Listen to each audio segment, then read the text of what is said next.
Genesis 9, 1 through 17, and 11, 1 through 9.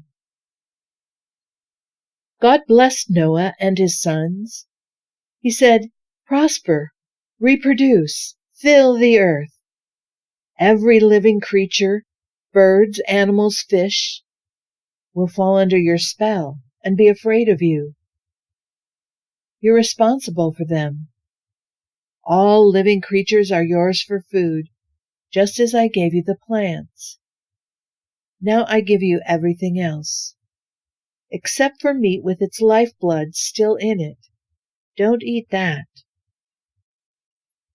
But your own lifeblood I will avenge.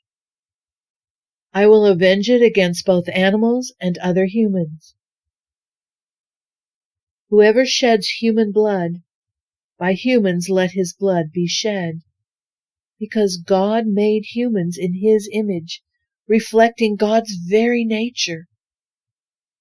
You're here to bear fruit, reproduce, lavish life on the earth, live bountifully." Then God spoke to Noah and his sons. "I'm setting up my covenant with you, including your children who will come after you, along with everything alive around you, birds, farm animals, wild animals, that came out of the ship with you. I'm setting up my covenant with you that never again will everything living be destroyed by floodwaters. No, never again will a flood destroy the earth." God continued, "This is the sign of the covenant I am making between me and you, and everything living around you, and everyone living after you. I'm putting my rainbow in the clouds, a sign of the covenant between me and the earth. From now on, when I form a cloud over the earth, and the rainbow appears in the cloud, I'll remember my covenant between me and you and everything living, that never again will floodwaters destroy all life. When the rainbow appears in the cloud, I'll see it and remember the eternal covenant between God and everything living, every last living creature on earth."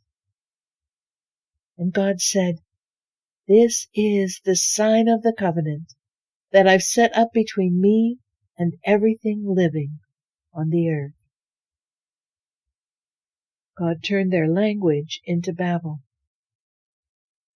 At one time, the whole earth spoke the same language. It so happened that as they moved out of the east, they came upon a plain in the land of Shinar and settled down. They said to one another, "Come, let's make bricks and fire them well." They used brick for stone and tar for mortar. Then they said, "Come, let's build ourselves a city and a tower that reaches heaven. Let's make ourselves famous, so we won't be scattered here and there across the earth." God came down to look over the city and the tower those people had built. God took one look and said, "One people, one language? Why, this is only a first step. No telling what they'll come up with next. They'll stop at nothing. Come, we'll go down and garble their speech so they won't understand each other." Then God scattered them from there all over the world, and they had to quit building the city. That's how it came to be called Babel, because there God turned their language into Babel. From there, God scattered them all over the world.